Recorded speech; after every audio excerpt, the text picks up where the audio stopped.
ಎಲ್ರಿಗೂ ನಮಸ್ಕಾರ.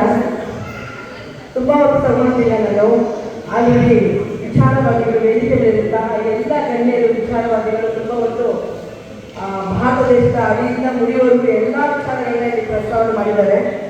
ಬೇಗಮಂಗಡಿ ಕನ್ನಡ ಸಾಹಿತ್ಯ ಸಂಘ ಈ ಒಂದು ವೇದಿಕೆ ಈ ಒಂದು ಸಭಾಂಗಣದಲ್ಲಿ ನನ್ನ ಹಲವಾರು ಒಂದು ಸಮ್ಮೇಳನಕ್ಕೆ ನಾನು ಒಂದು ಸಾಕ್ಷಿಯಾಗಿದ್ದೇನೆ. ಇವತ್ತು ಮೇಘಮೈತ್ರಿ ಕನ್ನಡ ಸಾಹಿತ್ಯ ಸಂಘ ಮತ್ತು ಕಾವೇರಿ ಚಾರಿಟಬಲ್ ಟ್ರಸ್ಟ್ ವತಿಯಿಂದ ಕರ್ನಾಟಕ ರಾಜ್ಯ ವಕೀಲರ ಸಾಹಿತ್ಯ ಸಮ್ಮೇಳನವನ್ನು ಹಮ್ಮಿಕೊಂಡಿದ್ದಾರೆ. ತುಂಬ ಸಂತೋಷ ಆಗುತ್ತೆ.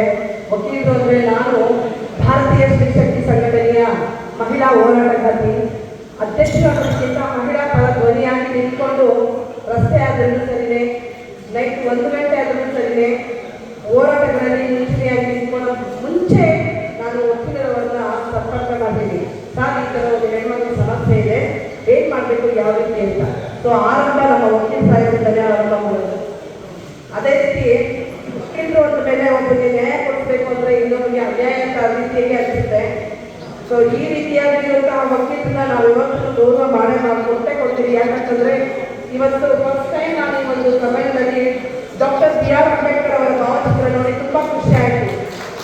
ನಮ್ಮ ಹೆಣ್ಣು ಮಕ್ಕಳ ಪರವಾಗಿ ಅಂತ ಹೇಳೋದ, ಅಸ್ಪೃಶ್ಯವಾಗಿರುವಂಥ ಪರವಾಗಿ ಅಂತ ಹೇಳೋದ, ದಲಿತರ ಪರವಾಗಿರುವಂತ ಹೇಳೋದ, ವಿದ್ಯಾವಂತರ ಪರವಾಗಿ ಅಖಂಡ ಭಾರತ ದೇಶದ ಸಂಪತ್ತು ಇವರು ಬಂದು ಒಬ್ಬರಿಗೆ ಸೀಮಿತ ಆಗಿರುವಂಥ ವ್ಯಕ್ತಿಯನ್ನ ಈ ಒಂದು ಭಾವಚಿತ್ರ ನೋಡಿ ನನಗೆ ತುಂಬ ಖುಷಿ ಆಯಿತು.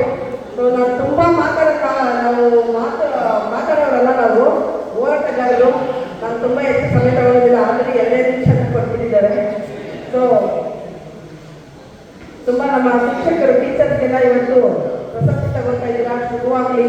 ಎಷ್ಟೋ ಮಕ್ಕಳನ್ನ ಉದ್ಧಾರ ಮಾಡಿದ್ದೀರಾ. ನಾವು ಕೂಡ ನಮ್ಮ ಟೀಚರ್ಸ್ಗಳು ನಾವು ಇಂಥ ವೇದಿಕೆಗಳು ಬಂದಿದ್ದೀರಿ. ಸೊ ನಮ್ಮ ಗುರುಗಳನ್ನ ನಾನು ನೆನೆಯುತ್ತಾ ನಿಮಗೆಲ್ಲ ಒಳ್ಳೇದಾಗಲಿ ಅಂತ ಹೇಳ್ತಾ, ಸೊ ಎಲ್ಲರಿಗೂ ಒಳ್ಳೇದಾಗಲಿ. ಜೈ ಭುವನೇಶ್ವರಿ, ಜೈ